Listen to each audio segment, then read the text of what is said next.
Imagina un imperio que convertía cada derrota en combustible para destruir a sus enemigos. Roma no solo reaccionaba, aplastaba. Sus legiones cruzaban desiertos, ríos congelados, bosques oscuros, siempre en busca de venganza. Era más que orgullo. Era política. Era estrategia. Perder estaba permitido, pero nunca no responder. Solo que hubo una excepción. Una sola vez, un enemigo hirió el corazón de Roma y salió impune. Ningún general vengó esa afrenta. Ninguna legión recuperó el honor perdido. Y ese vacío, esa herida abierta, quedó grabada para siempre en la historia. Lo más curioso es que esta derrota no vino de los grandes nombres que probablemente conoces. No fue Aníbal. No fueron los galos. Ni los germánicos. Quien infligió la única humillación irreparable al mayor imperio de la antigüedad fue un pueblo que, hasta entonces, parecía inofensivo a los ojos de los romanos, los partos. Un enemigo ágil, distante y sorprendentemente letal. ¿Y el campo donde todo sucedió? Un lugar del que pocos romanos lograron salir vivos y que se convertiría en el símbolo del dolor, la vergüenza y la impotencia del poder romano. En ese momento, que el mando estaba en manos de Marco Licinio Craso, un hombre que tenía todo, fortuna, poder político y ambición. Pero le faltaba algo que Roma exigía de sus líderes militares: inteligencia estratégica. Craso quería gloria a cualquier costo. Y cuando cruzó las fronteras orientales, no tenía idea del tipo de guerra que le esperaba. ¿Alguna vez has oído hablar de esta maniobra antes? Entrar en campo sin conocer al enemigo fue el primer paso hacia el desastre.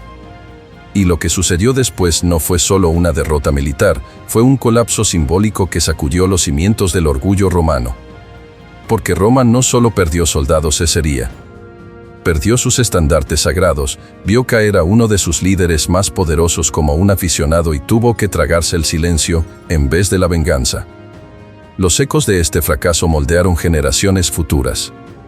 Los manuales de guerra fueron reescritos. La forma en que los generales veían la caballería, los arqueros y hasta el reconocimiento del terreno cambió. Este es el tipo de detalle que separaba a los victoriosos de los derrotados. El dolor se convirtió en aprendizaje. Pero la cicatriz, esa nunca fue borrada. Y es en esa cicatriz en la que vamos a sumergirnos ahora. Porque entender esta derrota no es solo explorar un capítulo olvidado de la historia romana. Es desentrañar cómo el fracaso obligó a Roma a evolucionar. Es darse cuenta de que incluso los imperios más dominantes tienen sus puntos ciegos. Y que, a veces, una sola batalla perdida cambia para siempre la manera de hacer la guerra. Por eso, cuando hablamos de esta batalla olvidada o ignorada por muchos, no estamos solo contando otra historia antigua. Estamos abriendo una herida que nunca cicatrizó completamente.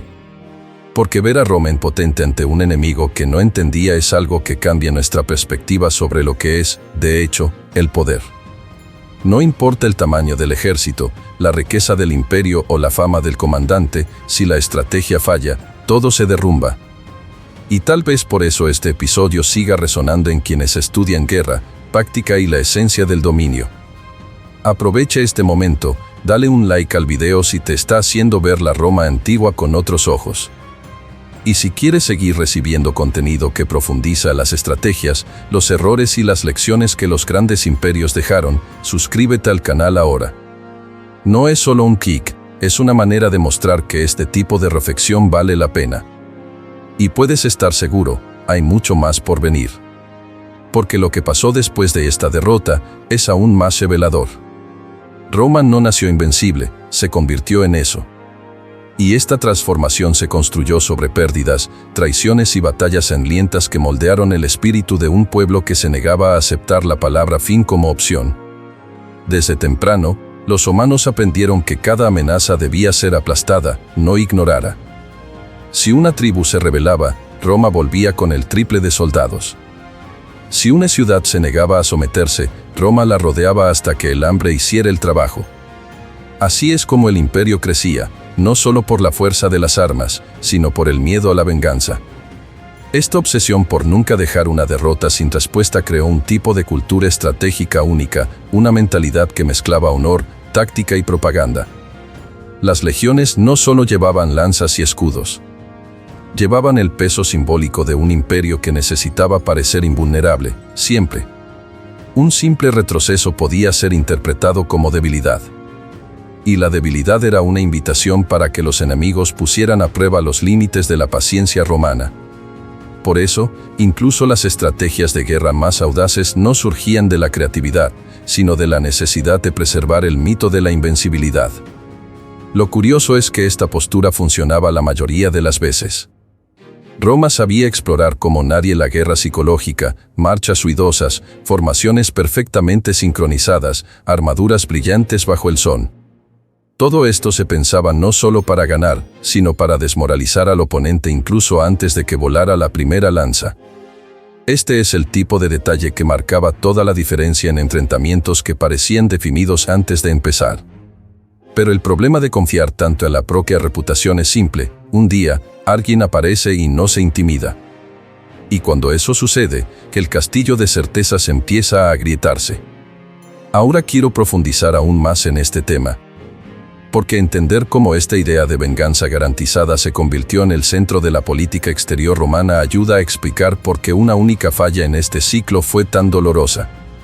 Hablamos de una época en que las tácticas de combate involucraban no solo lanzas y escudos, sino también alianzas secretas, juegos de poder y manipulación del miedo. Y todo esto está directamente relacionado con la manera en que Roma reaccionaba al ser desafiada. Comenta ahí: Roma no sabía retroceder. Si esta visión del imperio está comenzando a impactarte también. Los partos no impresionaban a Roma a primera vista. Venían del este, de una tierra cálida y lejana, donde el desierto moldeaba el cuerpo y el espíritu de los guerreros. Para los romanos, que estaban acostumbrados a someter tribus en los bosques del norte y ciudades amuralladas en el Mediterráneo, ese territorio parecía secundario, casi irrelevante. Y fue precisamente esta arrogancia la que abrió espacio para una de las derrotas más amargas de la historia romana. Porque los partos, a pesar de ser menospreciados, dominaban algo que Roma aún no comprendía del todo: el arte de la movilidad. Eran maestros en tácticas de combate rápidas, silenciosas y letales. No confiaban en murallas ni en números. Confiaban en velocidad, conocimiento del terreno y precisión quirúrgica. Su caballería, ligera y extremadamente bien entrenada, estaba equipada con arcos compuestos capaces de lanzar flechas con fuerza devastadora, incluso en movimiento. Una verdadera arma antigua de destrucción a distancia. A diferencia de los romanos, que apostaban por un avance pesado y formaciones densas, los partos preferían atacar y desaparecer. Golpeaban de lejos, minaban la paciencia del enemigo y volvían a atacar cuando menos se esperaba. Roma no vio el peligro acercándose porque estaba atrapada en su propia fórmula de éxito. Creyó que solo era necesario cruzar la frontera, organizar las legiones y marchar hacia la victoria. Pero lo que encontraron en el campo de Carras fue un escenario totalmente fuera del manual. Un campo abierto, con un sol abrasador, sin puntos de cobertura. Perfecto para los arqueros montados partos, que transformaron el paisaje en un infierno de flechas. Los romanos, acostumbrados a combates cuerpo a cuerpo, ni siquiera lograban ver de dónde venían los ataques. Fueron acorralados, desorientados y forzados a luchar contra una amenaza que no podían alcanzar. Lo que sucedió en Carras no fue solo un choque militar, fue un colapso estratégico. Roma enfrentaba a un enemigo que no jugaba con las mismas reglas. Mientras los generales romanos se guiaban por mapas y gloria, los partos se guiaban por el viento, la arena y la fluidez de la guerra. Sabían que jamás ganarían una batalla prolongada, así que eligieron ganar una sola batalla, de la forma más humillante posible. Marco Licinio Craso no era un general. Era un financista, un político, un manipulador de los bastidores, pero no un estratega de guerra. Aún así, su ambición por reconocimiento militar lo llevó al peor de los escenarios: comandar una campaña sin preparación contra un enemigo que apenas conocía. En Roma, ya tenía todo: una riqueza descomunal, influencia en el Senado, poder en las sombras. Solo le faltaba la gloria en el campo de batalla para completar el trío de honra romana: oro, poder y fama militar. Y fue precisamente esa vanidad la que lo empujó hacia el desastre.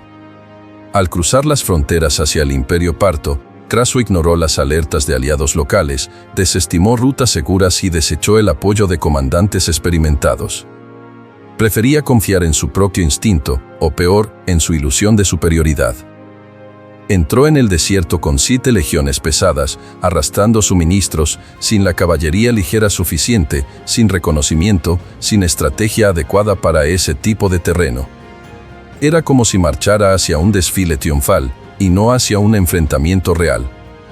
Pero allí, en Carras, las reglas de la guerra antigua fueron reescritas, y Craso no se dio cuenta hasta que fue demasiado tarde. La caballería parto, ágil e implacable, no dio tregua. Durante horas, las legiones romanas fueron cercadas, bombardeadas por flechas de precisión y impedidas de avanzar o retroceder. Era una trampa perfecta, sin agua, bajo un calor extremo, y con tropas cada vez más confundidas y fragmentadas. Las tácticas de combate que siempre habían funcionado en los campos de la Galia o en las montañas de Hispania simplemente fallaron allí. Porque Craso, con toda su fortuna, no compró lo que realmente necesitaba: conocimiento del terreno, inteligencia de guerra y respeto por el enemigo. La derrota en Carras no fue solo una consecuencia de decisiones malas. Ella fue la consecuencia directa de un patrón: el uso de la guerra como herramienta de prestigio personal. Craso no estaba allí por Roma. Estaba allí por sí mismo. Y cuando un comandante entra en combate buscando alimentar su propio ego, los soldados pagan el precio. En Carras, ese precio fue altísimo, en sangre, en vergüenza, en legado. Carras fue el tipo de batalla que desmorona certezas. Las legiones, entrenadas para enfrentar enemigos cuerpo a cuerpo, acostumbradas al choque directo, simplemente no podían reaccionar. Cada vez que intentaban avanzar, los partos se alejaban, manteniendo una distancia segura y mortal. La caballería con arcos parecía jugar con la situación, galopando en círculos, lanzando flechas sin parar, alcanzando los objetivos con precisión quirúrgica. Era una masacre lenta, fría, metódica. No había honor en ese enfrentamiento, al menos no a la vista romana. Pero había estrategia. Y eso, los partos dominaban como nadie en ese campo. La famosa formación en testudo, que protegía a los soldados con escudos en todas las direcciones, resultó casi inútil. Las flechas curvas de los arcos compuestos atravesaban los escudos o buscaban las brechas entre las placas. El peso de las armaduras se convirtió en una carga bajo el calor abrasador. Las viejas armas romanas, como el pilum y el clario, parecían reliquias pesadas y lentas ante la ligereza de los arcos y la movilidad de los caballos partos. Los legionarios, entrenados para resistir largas campañas, no estaban preparados para el terror psicológico de un enemigo que no dejaba de atacar, pero nunca se dejaba alcanzar. Con cada hora que pasaba, la esperanza disminuía. Las reservas de agua se esfumaban, los caballos romanos caían de agotamiento, y los exploradores enviados a buscar refuerzos desaparecían en el desierto. La moral se desintegraba. Y cuando Roma perdía la moral, perdía también su principal arma, la disciplina. La organización de las filas se rompió, y los gritos comenzaron a superponerse a las órdenes. Era como si el campo de batalla se hubiera transformado en una arena invisible, donde los partos dictaban todas las reglas. Ninguna estrategia de guerra tradicional romana parecía funcionar. Ninguna maniobra ensayada hacía diferencia. Estaban siendo derrotados por algo que no sabían nombrar: fluidez. Esa derrota no fue solo táctica. Fue simbólica. Por primera vez, las legiones se sintieron vulnerables ante un estilo de combate que no respetaba las antiguas reglas de la guerra tradicional. Un estilo que prefería la precisión a la fuerza, el movimiento a la rigidez, la inteligencia al enfrentamiento directo. Y ese cambio en el campo de batalla encendió una alarma que Roma tardaría siglos en entender completamente. La muerte de Craso no fue solo un trágico final. Fue un espectáculo grotesco, a la altura del desprecio que los partos sentían por la arrogancia romana. Hay quienes dicen que, al capturarlo, los enemigos lo obligaron a tragar oro derretido, una forma cruel y simbólica de burlarse de la codicia que lo llevó hasta allí. Otros relatos cuentan que fue decapitado y que su cabeza fue utilizada como parte de una obra de teatro, entregada como un presente macabro al rey parto. Fuese cual fuese la versión exacta, el hecho es que Roma asistió a la destrucción pública de uno de sus hombres más poderosos, sin poder hacer nada. Pero quizás el golpe más profundo no fue la muerte en sí. Fueron los estandartes. Aquellos símbolos dorados que iban al frente de cada legión, levantados con orgullo, llevando el águila de Roma. Perder un estandarte era perder el alma de una unidad. Era como si la propia identidad de la legión hubiera sido capturada junto con él. Y en Carras, los partos llevaron varios. Fue un insulto abierto, visible, imposible de borrar. Las águilas romanas, que debían inspirar miedo y respeto, ahora adornaban los templos enemigos. Para un imperio basado en el honor militar, esto era más que humillación. Era una herida abierta ante el mundo. El luto no fue solo personal.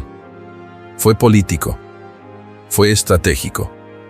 Roma quedó paralizada. El Senado entró en crisis, los aliados cuestionaron la fuerza del imperio, y los enemigos más lejanos ganaron coraje. Porque si un pueblo periférico, como los partos, podían no solo derrotar, sino avergonzar a Roma, entonces, ¿qué impedía a otros hacer lo mismo? El eco de la derrota de Carras no quedó atrapado en el desierto. Reverberó por toda la expansión romana, afectando incluso la forma en que los generales manejaban futuras campañas en el este. Era un recordatorio constante de que la guerra no se gana solo con números, sino con inteligencia y humildad. Ahora quiero profundizar aún más en este asunto, porque esta herida no cicatrizó con el tiempo. Siguió viva, atravesando gobiernos y llegando hasta los pasillos del poder en las décadas siguientes. Lo que Roma haría a partir de esto revelaría no solo su capacidad de venganza, sino también cuánto estaba dispuesta a evolucionar ante el fracaso. Y es ahí donde la historia adquiere contornos aún más reveladores. Comenta ahí, ni Roma soportó esta vergüenza, si esta parte te hizo sentir el peso simbólico de esta derrota. Durante siglos, Roma construyó su reputación sobre un principio innegociable: nadie podía herir al imperio y salir ileso. Pero la derrota en Carras fue la primera grieta visible en ese mito. La venganza, que siempre venía como respuesta automática a cualquier agravio, simplemente no sucedió. Emperadores llegaron al poder con promesas de revancha. Senadores discursaron sobre el honor perdido. Generales diseñaron campañas ambiciosas contra el este. Pero, en la práctica, todos esos intentos se disolvieron ante la dura e impredecible realidad del territorio parto y del miedo a repetir un error que ya había costado demasiado. Las expediciones que partieron después de Craso enfrentaron no solo las dificultades naturales del terreno, sino también la memoria del fracaso. Cada legión enviada al este cargaba el peso simbólico de un imperio que necesitaba recuperar su imagen. Pero los partos continuaban usando las mismas tácticas: movilidad, emboscadas, desgaste psicológico. Incluso los generales más experimentados, como Marco Antonio, terminaron retrocediendo ante la complejidad de ese escenario. No se trataba solo de una batalla difícil. Era una guerra que exigía una nueva forma de pensar. Y Roma, a pesar de su poder militar, tardó en aceptar eso. Al final, los estandartes capturados en Carras solo regresarían a Roma unos 30 años después, por manos de Otaviano Augusto. Y ni siquiera fue por combate. Fueron devueltos mediante un acuerdo diplomático, casi como un gesto simbólico para sellar un tratado de paz. No hubo venganza sangrienta, ni victoria abrumadora. Solo una ceremonia silenciosa que intentaba ocultar el hecho de que Roma, por primera vez, tuvo que negociar su honor. Eso dolió más de lo que muchos imaginan. Porque el imperio, que tantas veces ganó por la espada, tuvo que aceptar que no todas las heridas se curan en el campo de batalla. Ahora quiero profundizar aún más en este asunto. Porque este fracaso, esta ausencia de venganza, no fue en vano. Dejó marcas. Y esas marcas cambiarían la manera en que Roma planeaba sus campañas militares. La lógica de la expansión romana, basada en la fuerza bruta y el avance constante, comenzó a dar espacio a algo nuevo: el aprendizaje. Y fue precisamente eso lo que transformó el dolor en evolución estratégica. La herida dejada en Carras no desapareció con el tiempo, se convirtió en una lección grabada a fuego en el corazón de la máquina de guerra romana. Después de esa derrota, Roma entendió que no bastaba con contar soldados o afilar gladios. Lo que antes se veía como valor y tradición militar empezó a dar lugar a algo mucho más estratégico, la inteligencia. Los romanos comenzaron a observar al enemigo con más atención, a mapear rutas con más precisión, a estudiar el clima, el terreno, los hábitos locales. Incluso las creencias religiosas de los pueblos objetivo entraron en el radar, porque todo eso podía ser utilizado en el momento adecuado, de la manera correcta. Fue allí donde el reconocimiento de terreno dejó de ser una formalidad y se convirtió en parte vital de la maquinaria militar. Las legiones, antes tan confiadas, comenzaron a contar con exploradores, pequeños grupos de soldados especializados en espionaje e infiltración, que anticipaban trampas, descubrían puntos débiles, observaban patrones. Las tácticas de combate también comenzaron a cambiar. La rigidez de las formaciones romanas fue ajustándose, lentamente, para adaptarse a enemigos más móviles. El imperio comenzó a valorar no solo el impacto directo, sino el control del tiempo y del espacio de combate. La derrota también incentivó una inversión silenciosa, pero poderosa, la diplomacia infiltrada. Roma aprendió a debilitar al enemigo incluso antes de que comenzara la guerra, manipulando alianzas, sembrando divisiones internas, comprando traiciones. Era la guerra invisible, que no estamparía los escudos ni haría discursos en el Senado, pero que decidiría batallas incluso antes de que se lanzara la primera flecha. Y más, los romanos comenzaron a aprender del propio enemigo. Técnicas usadas por los partos y por otros pueblos considerados bárbaros fueron adaptadas y, en algunos casos, absorbidas por la máquina militar romana. Este proceso de transformación, este cambio entre honor y eficiencia, fue lo que permitió a Roma sobrevivir por tantos siglos. Cuando el orgullo dio paso al análisis, cuando el impulso se dio lugar a la preparación, nació una nueva forma de guerra. Y es en este punto donde la derrota de Carras deja de ser solo un fracaso y se convierte en el nacimiento de un nuevo modelo de imperio. Hay derrotas que desaparecen con el tiempo, se convierten en nota al pie, en estadísticas olvidadas en archivos antiguos. Pero otras permanecen vivas, no por el número de muertos, sino por el mensaje que dejaron. Carras es una de esas. Porque mostró algo que nadie esperaba ver, a Roma bajando la cabeza. No ante un imperio mayor, no por falta de recursos, sino por subestimar a quienes pensaban que eran menos. Esta lección atravesó siglos y aún hoy estremece a cualquiera que se adentra en el estudio de las estrategias de guerra. Porque no solo habla de táctica, sino de ego. Y el ego, cuando no se controla, puede ser más peligroso que cualquier arma antigua. Esta historia también desmantela esa imagen cristalizada de que Roma era siempre invencible, siempre calculadora, siempre delante. En realidad, el Imperio Romano tuvo sus momentos de ímpetu, de soberbia, de decisiones basadas en orgullo herido. Y es precisamente por eso que Carras duele tanto, porque no es solo un fallo militar, es un fallo humano. Un recordatorio de que ningún imperio, por grande que sea, está a salvo de su propia soberbia. Y que el verdadero poder, muchas veces, radica en la capacidad de reconocer límites y reinventarse a partir de ellos. Es curioso cómo esta lección se aplica no solo en los libros de historia, sino también en otras áreas. Grandes corporaciones, líderes políticos, hasta estrategias modernas de combate, todos, en algún momento, tropezaron con el mismo error, subestimar al oponente. Y es por eso que Carras sigue siendo estudiada. Porque no solo revela el punto débil de la mayor potencia de la antigüedad, sino que también enseña a observar lo invisible, a respetar lo que parece demasiado pequeño para ser una amenaza. Esta batalla nos invita a pensar con más profundidad, y no solo sobre Roma, sino sobre nosotros mismos. Si esta derrota reveló un lado vulnerable del imperio, también expuso algo aún más interesante, la forma en que los romanos usaron este dolor para evolucionar, adaptándose no solo en el ámbito militar, sino también en la propia forma de proyectar poder en el mundo. Aprovecha y suscríbete al canal para no perderte los próximos episodios. Hay mucho más por explorar, y cada video es una nueva pieza en este rompecabezas de la historia. Y cuéntame en los comentarios, estoy contigo hasta el final, solo para saber que hiciste este viaje completo conmigo.